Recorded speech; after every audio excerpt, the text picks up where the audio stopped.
अब हम पढ़ेंगे सेक्शन 4, भारतीय न्याय संहिता 2023 और अन्य विधियों के अधीन अपराध का विचार। वैसे तो इसकी हेडलाइन ही इम्पोर्टेंट है, बट अगर हम इसे समझें तो भारतीय न्याय संहिता के अधीन सभी अपराधों का अन्वेषण, जांच और विचारण, इसके संबंध में कार्यवाही इसके पश्चात जो अंतर्विष्ट उपबंध है उसके अनुसार की जाएगी। तो अंतर्विष्ट उपबंध क्या है, उनके अनुसार कार्यवाही की जाएगी। तो जो उपबंध इस सीआरपीसी में अंतर्विष्ट हैं, जो भारतीय न्याय संहिता में अंतर्विष्ट हैं, उन सभी उपबंधों के अनुसार कार्यवाही की जाएगी। किसी अन्य विधि में सभी अपराध का अन्वेषण, जांच और विचारण और उसके संबंध में कार्यवाही इस उपबंधों के अनुसार, किंतु ऐसे अपराध के अन्वेषण, जांच और विचारण या अन्य कार्रवाई की रीति या स्थान का विनियमन करने वाली तत्समय प्रवर्त किसी अधिनियमित के अधीन रहते हुए की जाएगी।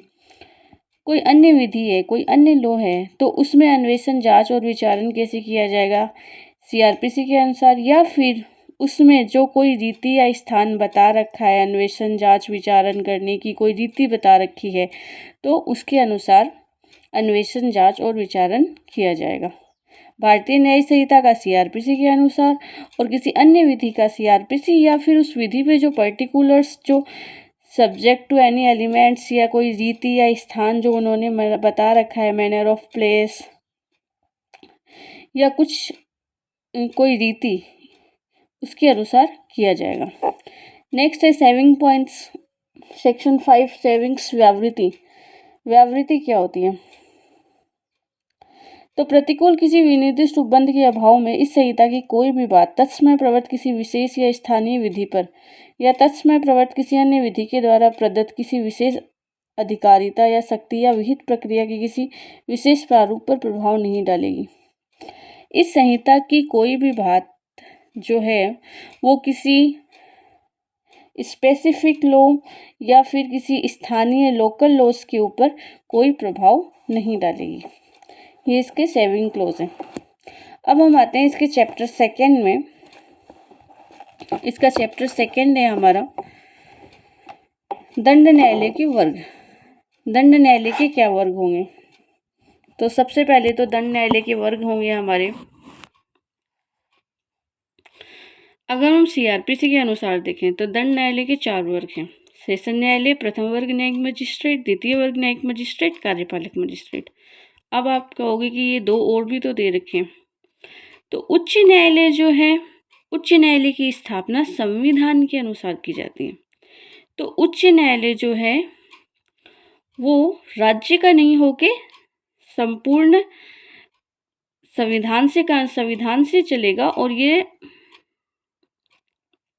राज्य के न्यायालय में सीआरपीसी से कंडक्ट नहीं होगा, राज्य के न्यायालय में नहीं आएगा, सीआरपीसी से कंडक्ट नहीं होगा। राज्य में अगर मुख्य रूप से पूछे जाएं तो 4 ही न्यायालय, सेशन न्यायालय, प्रथम वर्ग न्यायिक मजिस्ट्रेट, द्वितीय वर्ग न्यायिक मजिस्ट्रेट, कार्यपालक मजिस्ट्रेट।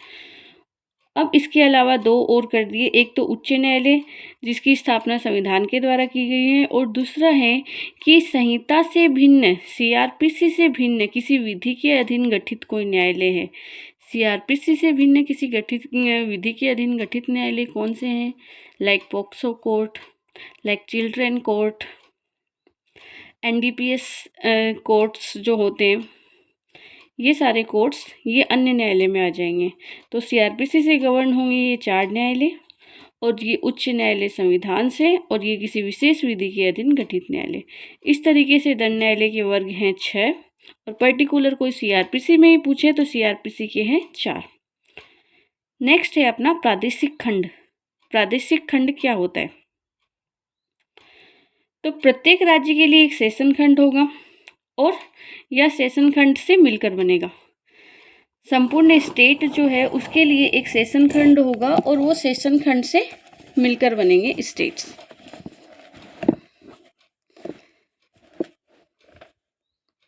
लाइक प्रत्येक सेशन खंड इस संहिता के प्रयोजन के लिए एक जिला होगा या जिला समझा जाएगा, जिलों से मिलकर बनेगा। प्रादेशिक खंड, टेरिटोरियल डिवीजन। राज्य सरकार जो है वो उच्च न्यायालय के परामर्श से ऐसे खंड या खंडों और जिलों की सीमाओं या उसकी संख्याओं में परिवर्तन कर सकती है। तो राज्य सरकार इनमें परिवर्तन कर सकेगी। और प्रादेशिक खंड की स्थापना क्या कौन करेगा, तो प्रत्येक राज्य जो है वो एक सेशन खंड होगा और प्रत्येक सेशन खंड में इस प्रयोजन के लिए एक जिला होगा या जिले से मिलकर बनेंगे। राज्य सरकार जो है उच्च न्यायालय के परामर्श से इसमें परिवर्तन कर सकेगी। थर्ड क्लोज है, राज्य सरकार उच्च न्यायालय के परामर्श के पश्चात किसी जिले को उपखंड में विभाजित कर सकेगी और उपखंड की सीमाओं या संख्याओं में परिवर्तन कर सकेगी। तो राज्य सरकार सारे काम किससे करेगी, उच्च न्यायालय के परामर्श से करेगी। नेक्स्ट क्लोज है, किसी राज्य में इस संहिता के प्रारंभ के समय विद्यमान सेशन खंड, जिले और उपखंड इस धारा के अधीन बनाए गए समझे जाएंगे। किसी राज्य में ये जब संहिता है विद्यमान, उस समय कोई सेशन खंड है या कोई जिला है या कोई उपखंड है, तो वो धारा 7 के अधीन बनाए गए समझे जाएंगे। सारे भी जो न्यायालय हैं वो स्टेट गवर्नमेंट ही इस्टेब्लिश्ड करती है, वही स्थापित करती है।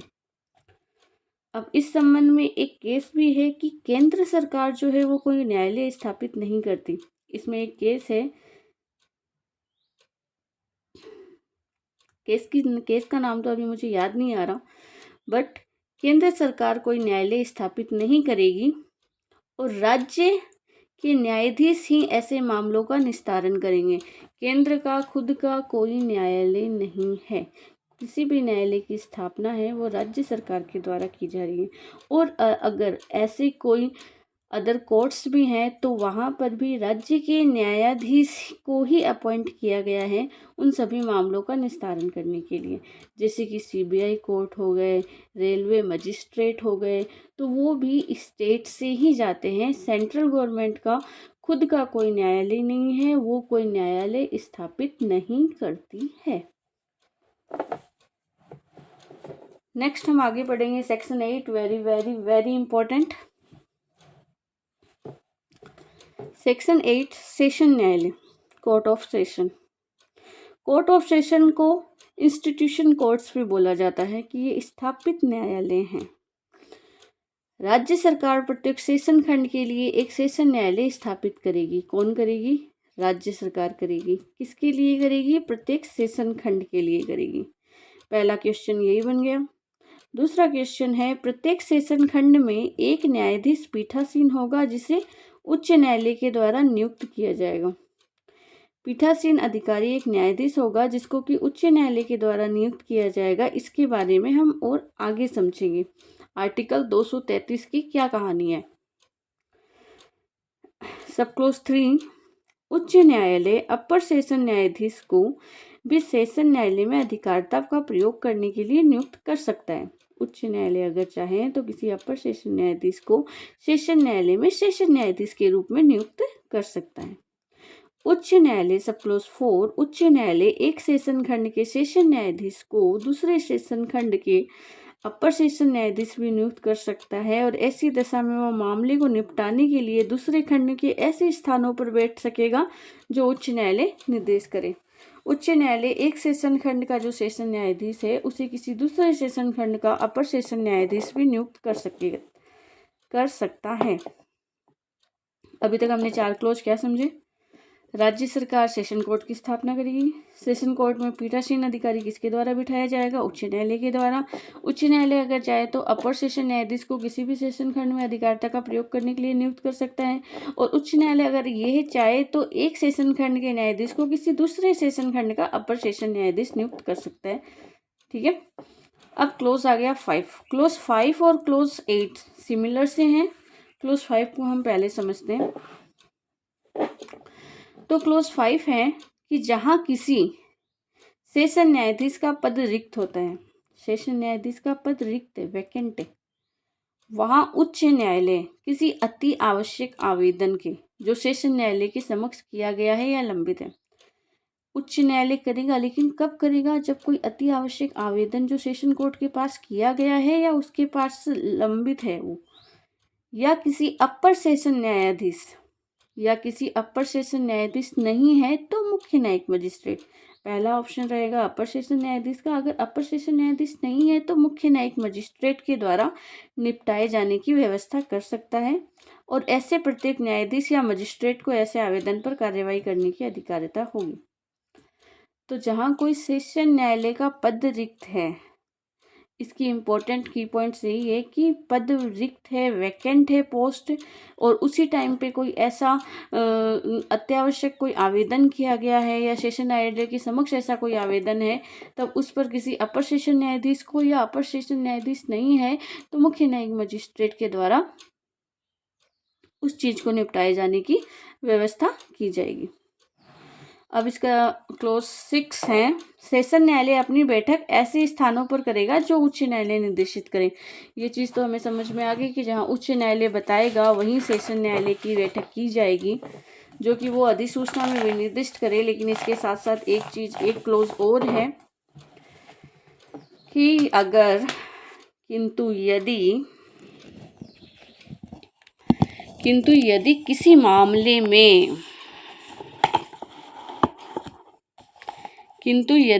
मामले में सेशन जज की यह राय है कि सेशन खंड की किसी अन्य स्थान पर बैठक करने से पक्षकार और साक्षियों को सुविधा होगी, किसी अन्य जगह बैठक अगर की जाएगी तो पक्षकार और साक्षियों को सुविधा होगी, या फिर अभियोजन और अभियुक्त ये दोनों सहमत हैं किसी मामले को निपटाए जाने के लिए, तो उच्च न्यायालय कोई स्थान विनिर्दिष्ट कर सकता है जहां पर बैठक की जाएगी।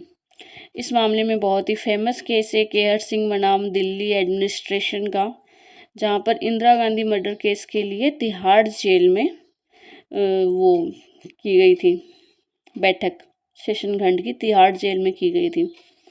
और ऐसा ही एक अभी आसाराम बापू के में भी था कि आसाराम बापू को भी कोर्ट में नहीं बुलाया जाता था, जोधपुर की जो जेल थी वहीं पर उनके बयान लिए जाते थे, बिकॉज कोर्ट लाने पर काफ़ी लोक शांति भंग होने का काफ़ी खतरा था।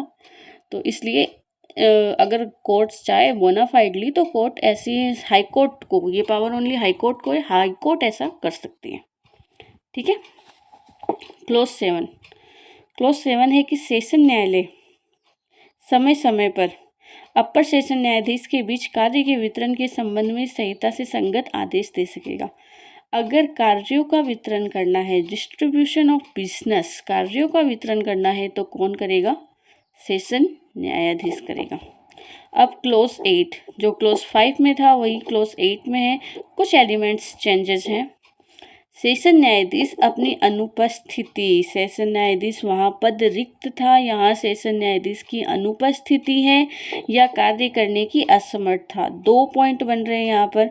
एक तो सेशन न्यायालय अनुपस्थित है, पद खाली नहीं है, सेशन न्यायालय अनुपस्थित है, सेशन न्यायाधीश उस समय अनुपस्थित है या कार्य करने में वो असमर्थ है, और कोई अति आवश्यक आवेदन है तो वो अपर सेशन न्यायाधीश के द्वारा, या फिर अपर सेशन न्यायाधीश नहीं है तो मुख्य न्यायाधीश के द्वारा निपटाया जाएगा।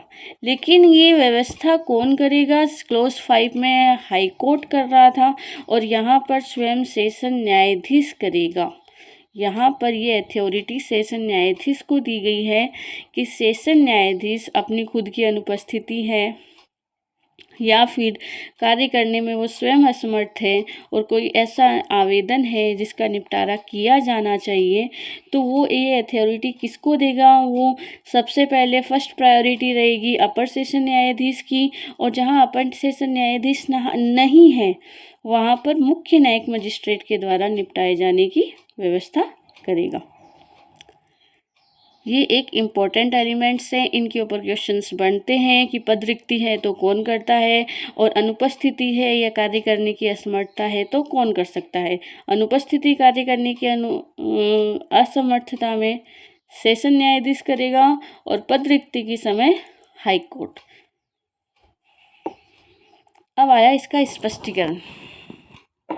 स्पष्टीकरण क्या कह रहा है? इस संहिता के प्रयोजन के लिए नियुक्ति के अंतर्गत सरकार द्वारा संघ या किसी राज्य के क्रियाकलाप के संबंध में किसी सेवा या पद पर किसी व्यक्ति की प्रथम नियुक्ति, तैनाती या पदोन्नति नहीं है। जहां किसी विधि के अधीन ऐसी नियुक्ति, तैनाती, पदोन्नति सरकार द्वारा किए जाना अपेक्षित है। अब ये जो स्पष्टीकरण है ना, यही स्पष्टीकरण सेक्शन 8 के क्लोज 2 को डिफाइन करती है। तो इसमें मैं आपको केस बाद में बताऊंगी। पहले इसमें ये समझिए कि आर्टिकल 233 के तहत किसी संघ या राज्य में किसी न्यायाधीश को अगर नियुक्त किया जाता है तो वो नियुक्ति राज्य के राज्यपाल के द्वारा की जाएगी। अब राज्य के राज्यपाल के द्वारा अगर सेशन न्यायाधीश की नियुक्ति की जाती है तो फिर क्लोज 2 में हाई कोर्ट को क्यों बैठा रखा है? तो ये है कि अगर किसी न्यायाधीश की प्रथम नियुक्ति हुई, उसकी तैनाती हुई या उसकी पदोन्नति मतलब उसकी क्या बोलेंगे उसको प्रमोशन हुआ, तो ये सारा काम किसके द्वारा किया जाएगा? राज्य के द्वारा और राज्य में राज्यपाल के द्वारा। वहीं अगर किसी जज का ट्रांसफ़र करना है तो ट्रांसफ़र का काम हाई कोर्ट के द्वारा किया जाएगा। अब इसके संबंध में एक केस है, असम राज्य बनाम रंग मोहम्मद। ये केस आप लिख लीजिए, 1967 की इसकी साइटेशन है। इसमें लिखा हुआ है कि आर्टिकल 233 के तहत राज्य सरकार का प्रतिनिधित्व कौन कर रहा है? राज्यपाल। किसी व्यक्ति को प्रथमतः सेशन जज नियुक्त कर सकेगी, उसकी पदोन्नति कर सकेगी, और उच्च न्यायालय क्या करेगा? उच्च न्यायालय स्थानांतरण करेगा। लेकिन अगर हम सीआरपीसी के अकॉर्डिंग अगर हम ये सेक्शंस लिखते हैं तो इसके क्लोज सेकंड में हमें यही लिखना है कि सेशन जज की नियुक्ति जो है वो हाई कोर्ट के द्वारा की जाएगी। बट हमें कंट्राडिक्टरी पूछा जाता है तो हमें ये चीज़ ध्यान रहनी चाहिए कि संविधान के आर्टिकल 233 में राज्यपाल जो है वो प्रथम नियुक्ति करता है, जो इसके स्पष्टीकरण में बताया गया है। होप सो आपको ये सेक्शन अच्छे से समझ में आ गई होगी। नेक्स्ट की सेक्शन हम आगे करेंगे।